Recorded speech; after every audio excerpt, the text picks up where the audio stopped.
جو جب defence minister تھا اور فورن منسٹر تھا دبئی سے تنخواہ لے رہا تھا. یہ کبھی سنا ہے کہ دبئی کی کمپنی سے ایک ملک کا فورن منسٹر اور ڈیفنس منسٹر تنخواہ لے؟ اور اس کے بعد وہ بچ بھی جاتا ہے, اس کو کچھ ہوتا بھی نہیں ہے. اور وہ کیونکہ طاقتور حلقوں میں اس کے دوستیاں تھیں, جب وہ الیکشن ہار رہا تھا 2018 میں تو ایک ٹیلی فون کیا, باجوہ صاحب مجھے بچا لو میں ہار رہا ہوں. اور باجوہ صاحب سپر کنگ نے کہا فکر نہ کرو تم جیت جاؤ گے, اور اگلے دن وہ جیت جاتا ہے. تو وہ جس طرح ہمیشہ عورتوں کے خلاف زبان استعمال کرتا ہے, اس نے پھر سے کی. ڈاکٹر زرکا نے, سینیٹر ڈاکٹر زرکا نے جواب دیا, ان کی 2 کلینکس وہ بند کر دی. یعنی اس سطح پہ کون کرتا ہے؟ ہماری ڈاکٹر سیما ایم پی کراچی کی, ان کے گھر پہنچ کے ان کی کلینک اس کو بند کر دیا. ہماری سمابیہ ایکس ایم پی, اس کے گھر کے اوپر پولیس پہنچ گئی. یعنی یہ کبھی ہوا ہے کیا؟ یہ کوئی دہشت گرد ہیں, یہ کوئی کسی انتشار میں ہیں, یہ انہوں نے کیا ہے؟ تو ایسے ہے کہ آپ تحریک انصاف کے آپ کوئی ممبر ہی ہوں, سپورٹر ہی ہوں, یہی کافی ہے. آپ کی بزنس بھی بند ہو جائے گی, آپ کو جیلوں میں بھی ڈال دیں گے, جھوٹے پرچے بھی ہو جائیں گے. یعنی صرف اب کوئی ضرورت نہیں ہے آپ کو کہ آپ نے کوئی جرم کرنا ہے. اس ملک میں اب جرم ہو گیا ہے تحریک انصاف کا ممبر ہونا, سپورٹر ہونا. کوئی اگر بزنس والا بھی کوئی سپورٹ کرتا ہے اس کے پیچھے بھی پڑ جاتے ہیں. آپ یہ سوچیں کہ شوکت خانم, اب شوکت خانم ساری قوم جانتی ہے کہ ملک کا سب سے بڑا خیراتی ادارہ ہے. ان کے ہر روز نوٹس آ جاتا ہے کہ جی فلانی ڈاکیومنٹ دکھائیں اور یہ ڈاکیومنٹ دکھائیں, جی وہ بتائیں کہ جناب کس نے ڈونیشنز دی تھی آپ کو. یعنی ایک یہ نہیں دیکھ رہے کہ اس سے نقصان کس کو ہو رہا ہے. کوئی فکر نہیں ہے کہ ملک کو کیا نقصان ہوگا. جو انہوں نے کیسز میرے اوپر اٹھائے ہوئے ہیں ذرا وہ سن لیں. سب سے اب جو قوم کے سامنے, کیونکہ الحق ہے, میرا ایمان ہے, ایمان ہی ہے, تو میں یہ سارے ایک طرف کھڑے ہو گئے ہیں, اسٹیبلشمنٹ ساتھ کھڑی ہو گئی ہے, اکیلا ان کا مقابلہ کر رہا ہوں. صرف توحید پہ, لا الہ الا اللہ پہ, ایمان اللہ پہ ہے. اور جس طرح اللہ ہر ان کی جو بھی کوشش کرتے ہیں خود ہی سچ سامنے آ جاتا ہے. جو انہوں نے میرے اوپر القادر کا کیس کیا, اب القادر کا کیس کیا تھا کہ عمران خان نے جو القادر یونیورسٹی بنائی ہے, جدھر مکمل طور پہ مستحق گھروں سے وہ بچے جو کہ جن کے ماں باپ اعلیٰ تعلیم نہیں افورڈ کر سکتے, وہ سب پڑھ رہے ہیں مفت. اور میں بتا چلا گا ہوں, سیرت نبی کو ہم نے بنایا کہ فیوچر لیڈرز بنے, تربیت ہو ان کو, اور ساتھ ساتھ اس کے ٹیکنالوجی بھی. یہ ہے اس کا جو ویژن ہے یونیورسٹی کا. اس کو سامنے لا کے بہت بڑی سکینڈل ہو گئی. اور اب پتہ چلا ہے کہ انہوں نے اپریل 2020 میں تفتیش کی تھی. وہ میں پہلے کہہ چکا ہوں آپ کو, نیشنل کرائم ایجنسی انگلینڈ کو رابطہ تھا نیب کے ساتھ. یہ جو سیٹلمنٹ ہوئی تھی ملک ریاض کی فیملی کی اور این سی اے کی, یہ سارا کچھ نیب کو پتا تھا. اور نیب نے اپریل 2020 میں یہ انکوائری بند کر دی تھی. ایک دفعہ انکوائری بند ہو جائے وہ نہیں کھول سکتے آپ. اور انہوں نے جو سب سے بات جو چھپا لی, جس کے اوپر اصل بات ہونی چاہیے, کہ این سی اے نے ملک ریاض کا جو پیسہ تھا وہ فریز کیا کیوں؟ وہ منی لانڈرنگ کی وجہ سے نہیں کیا. وہ انہوں نے کہا کہ ایک ٹرانزیکشن ہوئی, اور یہ سنیں ذرا غور سے, کہ حسن نواز نے پراپرٹی بیچی ملک ریاض کے بیٹے کو, اور وہ جو پراپرٹی بیچی وہ 50 بلین پاؤنڈ کی بیچی. انہوں نے کیوں, نیشنل کرائم ایجنسی انگلینڈ نے کیوں اس کے اوپر ایکشن لیا؟ اور ایکشن کیا لیا؟ ان کے اکاؤنٹ فریز کر دیے. کیوں کیے؟ کیونکہ پراپرٹی کی قیمت آدھی تھی. انہوں نے دیکھا کہ اس کی قیمت آدھی تھی, یعنی وہ 25 ملین پاؤنڈ کے ارد گرد اس کی قیمت تھی, 50 ملین پاؤنڈ کیسے دے دیا اس پراپرٹی کو؟ نواز شریف تب پرائم منسٹر تھا. یہ 2000 جب ہوا، یہ 16-17 میں جب پرائم منسٹر تھا، تو پرائم منسٹر نے اس وقت اپنا زور لگا کے وہ دگنی قیمت کے اوپر پراپرٹی ملک ریاض کو بیچی. یہ پہلے تو یہ بتائیں پیسہ کدھر سے آیا؟ کدھر سے حسن نواز کے پاس اتنا پیسہ آیا؟ جب وہ ملک سے باہر بھاگے ان سے یہ سوال پوچھے گئے نا، کیونکہ بتا ہی نہیں سکتے. پیسہ چوری کا تھا، اور پھر وہ پراپرٹی دگنی قیمت پہ بیچ دیتے ہیں ملک ریاض کو. وہ کس لیے بیچی؟ اور وہ اصل کہانی وہ ہے آل قادر کی. اصل وہ اس کے اوپر بات نہیں کر رہے. کوئی پوچھ نہیں رہا نواز شریف سے کہ بتائیں جی بیٹے نے یہ پراپرٹی اور آپ کو کیوں اتنی مہنگی پراپرٹی خریدی ملک ریاض نے. اور یہ بھی ہو گیا کہ یہ سارا کچھ پتا تھا نیب کو. ان کا جو ڈپٹی وائس چیئرمین ہے اس وقت نیب کا، وہ اس کمیٹی میٹنگ میں بیٹھا ہوا تھا جب یہ کیس کلوز کیا گیا. مجھے 3 گھنٹے انہوں نے بٹھایا سوال کرتے ہوئے، میرے سے پوچھا، جب ان کو سارے پتا تھا جواب، کیونکہ وہ ڈپٹی چیئرمین کو بھی پتا تھا، پروسیکیوٹر جنرل کو بھی پتا تھا. اس وقت جو ڈائریکٹر تھے نیب کے پنڈی میں، منگی صاحب، وہ بھی بیٹھے ہوئے تھے اس میٹنگ پہ. تو ان کے پاس تو منٹس پڑے ہوئے ہیں اس کے. تو پھر یہ کیوں میرے اوپر سارا کچھ کیا، اور یہ جو میرا وارنٹ نکالے اور مجھے اریسٹ کیا. اور دوسری یہ جو توشہ خانہ ہے، یہ توشہ خانہ ایک عام کیس نہیں چل رہا، یہ ایسے ملٹری ٹرائل چل رہی ہے. یعنی کہ ایک فیئر ٹرائل کا مجھے موقع ہی نہیں دیا جا رہا. خیر وہ اس کے اوپر پھر سے میں سب جوڈیس سے زیادہ بات نہیں کرتا، لیکن یہ میں کہوں گا کہ میرے سے وہ سوال پوچھے جا رہے ہیں جو آج پاکستان کی تاریخ، 70 سالہ تاریخ میں کبھی کسی سے، جن کو بھی کتنی گفٹس ملی ہیں توشہ خانہ میں، 70 سال سے ملتی ہیں گفٹس، کوئی نئی تو چیز نہیں ہے.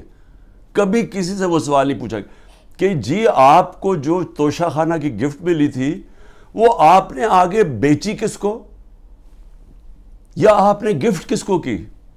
کبھی کسی سے آج تک یہ پوچھا ہے؟ کبھی کسی سے پوچھا ہے کہ توشہ خانہ جب آپ قیمت ادا کر کے وہ لے لیتے ہیں گفٹ، اس کے بعد آپ کی پراپرٹی آپ جو مرضی کریں؟ بھی آپ کون ہے پوچھنے والا کہ میری پراپرٹی سے میں یہ گفٹ کروں یا میں بیچوں؟ جب تک کہ جو بھی میرا چیز ہو وہ میں ڈکلیئر کروں. تو میرا سارا ڈکلیئرڈ ہے میرے ٹیکس ریٹرنز میں. تو وہ سوال پوچھے جا رہے ہیں آج، وہ وجہ اس کی ہے ان کو مل کچھ نہیں رہا. یہ 3.5 سال میں جتنا میں پرائم منسٹر ہوں، ان کو یہ 2 چیزیں ملی ہیں. اس کو کرپشن کہہ رہے ہیں، یہ جو توشہ خانہ ہے، اور دوسرا چیز القادر. یہ 2 کرپشن کے کیسز میرے پہ ملے ہیں. ان 3.5 سال میں جب نواز شریف پرائم منسٹر بنا تھا، 17 اس نے فیکٹریاں بنا چکا تھا 3.5 سالوں میں، اور سرکاری بینکوں سے قرضے لیتا تھا، فیکٹریاں بنا لیتا تھا، اور بعد میں وہ قرضے معاف کروا لیے. اور جو پیسہ دیا وہ 20 سال کے بعد واپس، جو تھوڑا سا اور مارک اپ معاف کروا کے وہ بھی تھوڑا سا پیسہ دیا. ان سے کبھی پوچھا؟ زرداری اس ٹائم کے اندر 2 سال میں اس کو 10% ساری دنیا کہنا شروع کر دی تھی کہ ہر چیز پہ کمیشن کماتا تھا. تو یہ 2 چیزیں ملی ہیں 3.5 سال میں، اور انشاءاللہ یہ میں ثابت کروں گا جب کیس آگے بڑھے گا. لیکن موقع دینا چاہیے مجھے پوری طرح جواب دینے کا. دوسری چیز جس کے اوپر میں بات کرنا چاہتا ہوں وہ ہے کہ یہ جو سائفر کے اندر، اور سائفر کے اندر میں پھر سے واضح کر دوں کہ بڑے کلیئر قانون بنا ہوا ہے. سائفر ہوتی ہے فورن آفس کے اندر، جو سیکرٹ کوڈ وہ فورن آفس پہ رہتی ہے. یہ انسٹرکشنز ہیں کیبنٹ ڈویژنز کے. اس کے اندر کوئی اور کسی کے پاس وہ جو کوڈ والا سائفر ہے وہ نہیں جا سکتا. اور جو میرے پاس آیا تھا وہ مجھے پھر سے بلایا، بڑا اچھا ہے، ایف آئی اے کے سامنے پھر پیش ہوں گا. لیکن جو مجھے کہتے ہیں کہ آپ نے وہ جو سائفر کے اندر چیز لکھی ہوئی تھی وہ پبلک کر دی. وہ پبلک تب ہوئی جب میں نے نیشنل سیکیورٹی کونسل کے سامنے رکھا، جو کہ ملک کا سیکیورٹی کا سب سے بڑا ادارہ ہے. اس ادارے کے اندر پہلے رکھا، اس ادارے نے وہ سائفر کو دیکھا جو اس کے اندر لکھا ہوا تھا، وہ نہیں جو کوڈ ہے، جو اس کا مفہوم تھا. اور اس ادارے نے فیصلہ کیا کہ امریکہ کو ڈیمارش کرنی چاہیے کہ انہوں نے ہمارے اندرونی حالات میں مداخلت کی ہے. یہ جب نیشنل سیکیورٹی کونسل نے کہہ دیا پھر سب کو پتہ چل گیا کہ کیوں کہا ہے، کیونکہ وہاں سے ایک ان کے آفیشل نے کہا کہ جناب عمران خان کو جب تک آپ ہٹائیں گے نہیں نو کانفیڈنس میں تو پاکستان کے اوپر بڑی مشکلات ہوگی. تو یہ تھا اس کا، تو یہ سب کو پتہ چل گیا. اس کے بعد تو اس میں کیا سیکرٹ رہ گئی، پھر کون سی سیکرٹ میں نے وائلیٹ کی، تو یہ بھی انشاءاللہ آ جائے گا سامنے. لیکن ایک چیز ہے کہ وہ جو سیکرٹ کو جو تھی وہ یاد رکھیں، اس میں گورنمنٹ بدلی گئی. یہ سازش ہوئی تھی میرے خلاف نہیں، پاکستان کے خلاف. اور جو وہ گورنمنٹ بدلی گئی، میں صرف آپ کو بتانا چاہتا ہوں کہ اس کے بعد ہوا کیا. آج پاکستانیوں کو کس چیز سے گزرنا پڑ رہا ہے. 16 روپے یونٹ بجلی تھی جب ہم گئے اپریل کے اندر، آج بجلی 50 روپے یونٹ پہ پہنچ گئی ہے. آپ ذرا پوچھیں تنخواہ دار لوگوں سے کہ ان کے اوپر آج کیا گزر رہی ہے. یہ کون ذمہ دار ہے اس کا؟ وہ جنہوں نے سازش کر کے گورنمنٹ گرائی تھی. اور اصل انکوائری یہ ہونی چاہیے جو میں نے سپریم کورٹ کے چیف جسٹس کو کہا تھا، آپ کو انکوائری کرنی چاہیے کہ یہ قوم سے بہت بڑی سازش ہوئی ہے، قوم سے دھوکہ ہوا ہے. اور اس کا ذمہ دار جنرل باجوہ تھا. اور اس لیے کیونکہ وہ تھا، کسی نے جرت نہیں پڑی کسی کی اس کے اوپر انویسٹیگیشن کرنے کی. آٹا 55 روپے 60 روپے سے پہنچا ہے آج کے جی 150 روپے پہ. سوچیں کہ یہ عام آدمی کی خوراک ہے آٹا. اس کے بعد چاول دگنی قیمت ہوگی جو چاول تھے. چینی ہمارے دور میں بڑا شور مچا، چینی چور. ہم نے انکوائری کروائی، چینی کی قیمت 80 روپے تھی، آج چینی 160 روپے پہ پہنچ گئی ہے. سارے جو بڑے بڑے شوگر مل مافیا ہیں وہ سارے بیٹھے ہوئے ہیں آج گورنمنٹ کے اندر. اور پھر یہ دودھ بڑا ضروری ہے کیونکہ بچوں کے لیے بہت ضروری ہے. 150 روپے لیٹر سے گیا 230 روپے لیٹر پہ. اور دال جو عام آدمی کھاتا ہے 310 روپے سے 520 روپے پہ گئی ہے. 310 روپے کے جی سے 520 روپے کے جی پہ دال گئی ہے. یہ عام لوگوں کے کھانے کی چیزیں ہیں. یہ ذرا بتائیں کہ کون ذمہ دار ہے جس نے یہ جو ساری سازش ہوئی تھی. اور انشاءاللہ جب بھی انکوائری ہوگی ثابت ہوگا کہ بہت بڑی ایک چلتی ہوئی حکومت کو مشکل وقت سے جو پاکستان کو نکالتی گئی اس کو گرا کے تو یہ ہوا. میں آخر میں 2 صرف چیزیں کہنا چاہتا ہوں. ایک تو میرا پیغام ہے، یہ جو پولیس والے، یہ جو نامعلوم افراد عام پلین کپڑوں کے اندر گھس جاتے ہیں لوگوں کے گھروں میں، سارا گھر توڑتے ہیں، چوری کر لیتے ہیں، جو تشدد کرتے ہیں لوگوں پہ، جو ظلم کرتے ہیں، ٹارچر کرتے ہیں لوگوں کو جیلوں کے اندر، جنہوں نے سوشل میڈیا کے بچوں کو صرف ٹویٹس کے اوپر اٹھا لیا اور ان کو تشدد کر کے واپس بھیجا، جو صحافیوں کے اوپر ظلم کر رہے ہیں. عمران ریاض جو ابھی تک غائب ہے، پتہ نہیں کہ کدھر وہ گیا ہوا ہے. عدالتوں بھی بے بس ہو گئی ہیں، عدالتوں کے پاس بھی وہ بھی ہاتھ کھڑے کر دیے کہ جی وہ پروڈیوس کرو. ایک صحافی صرف اس لیے، اس نے تو کوئی توڑ پھوڑ نہیں کی تھی، لیکن صرف اس لیے کہ وہ ظلم کے سامنے سچ بول رہا تھا، اس کو اٹھا لیا. 4 پاکستان کے ٹاپ صحافی ملک سے باہر گئے ہوئے ہیں، ملک چھوڑ کے چلے گئے کیونکہ وہ سچ نہیں بول سکتے تھے. اور ان کے اوپر یہی قسم کا جو عمران کو پہلے اس کے اوپر تشدد کیا، پھر جو اب اس کو غائب کیا ہوا ہے، خوف پھیلایا ہوا ہے. باقی سارا میڈیا کنٹرول میں ہے. صرف وہ تب بول سکتے ہیں اگر عمران خان کی کوئی برائی ہو، پروپیگنڈا، وہ بول سکتے ہیں. وہ کوئی سچ نہیں بول سکتا آج. اور مجھے افسوس یہ ہے کہ ان میں سے جو ہم بڑے بڑے نام سمجھتے تھے کہ وہ صحاف کے لیے ان کی بڑی قربانیاں ہیں، وہ بھی آج گھٹنے ٹیک کے سامنے بیٹھے ہوئے ہیں. لیکن مجھے افسوس اور ہے ہیومن رائٹس آرگنائزیشنز پہ. مجھے افسوس ہے جو کہتی ہیں ہم عورتوں کے لیے NGOs بنے ہوئے ہیں، ہم عورتوں کے لیے حقوق کے لیے کھڑے ہیں. یہ واحد پارٹی ہے پاکستان کی تاریخ میں جس نے پہلی دفعہ خواتین کو پولیٹکس میں لے کے آئیں. انہوں نے شرکت کرنی شروع کی، جلسوں کے اندر عورتیں آئیں، فیملیز آئیں. یہ پہلی دفعہ ہوا ہے ہمارے ملک میں. یہ خوشائن چیز ہے کہ ملک کی جتنی بڑی پارٹیسپیشن ہوگی پولیٹکس کے اندر، اتنا بہتر وہ احتساب کریں گے حکمرانوں کا. جتنی زیادہ بڑی ٹرن آؤٹ ہوگی اس کا مطلب کہ عوام نظر رکھ رہے ہیں حکمرانوں کے اوپر. تو اصل تو ڈیموکریسی کا مطلب ہی یہ ہے کہ عوام احتساب کرتی ہے جو حکومت کرتے ہیں وہ دیکھتی ہیں ان کا، تو عوام تو آج پہلی دفعہ نکل رہی ہے، اس طرح ٹرن آؤٹ ہو رہا ہے، عورتیں نکل رہی ہیں، اور ان عورتوں کے اوپر جان کے یہ تشدد کیا جا رہا ہے باقی عورتوں کو ڈرانے کے لیے کہ وہ نہ گھروں سے نکلیں، کہ وہ چپ کر کے سہم کے بیٹھ جائیں۔ تو کدھر گئی ہیں ہیومن رائٹس جو عورتوں کو ریپرزینٹ کرتی تھیں؟ کدھر ہیں وہ عورتیں؟ کیوں نہیں بول رہی کہ یہ جو ظلم ہو رہا ہے ان عورتوں کے اوپر؟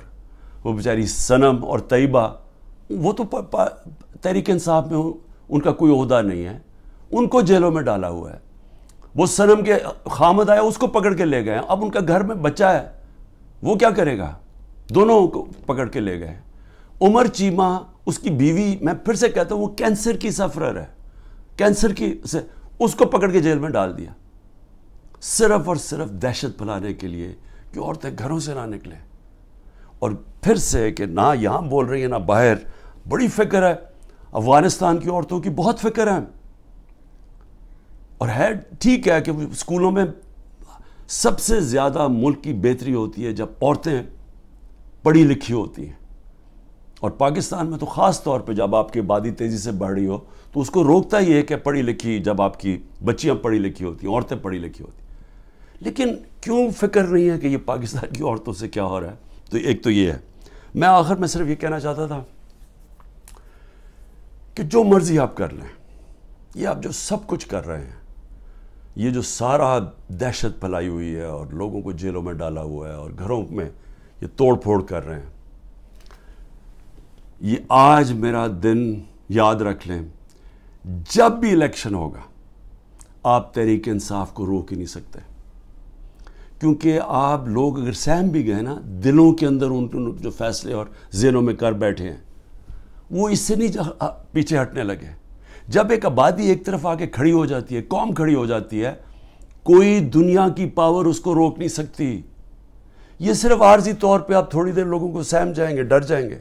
میں چیلنج کرتا ہوں کہ جب بھی الیکشن ہوں گے آپ ڈیلے بھی کر دیں، ابھی ڈرے ہوئے ہیں کہ جی ابھی نہ کرو الیکشن، آپ اگلے مارچ کر دیں۔ میں آپ کو چیلنج کرتا ہوں کہ تحریک انصاف سویپ کرے گی الیکشن انشاءاللہ۔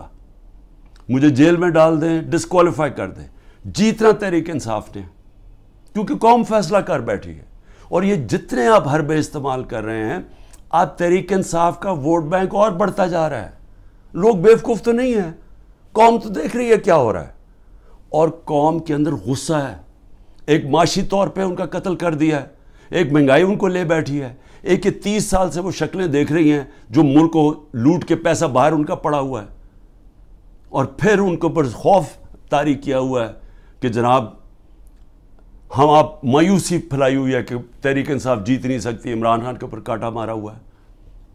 کانٹا صرف عوام کسی کے اوپر مارتی ہے، اور کوئی بھی انشاءاللہ جب بھی الیکشن ہوگا، کوئی بھی جب عوام کی رائے طے کر لیتی ہے، فیصلہ کر لیتی ہے عوام، آج تک دنیا کی تاریخ میں عوام کے خلاف کوئی نہیں جیتا۔ پاکستان زندہ باد۔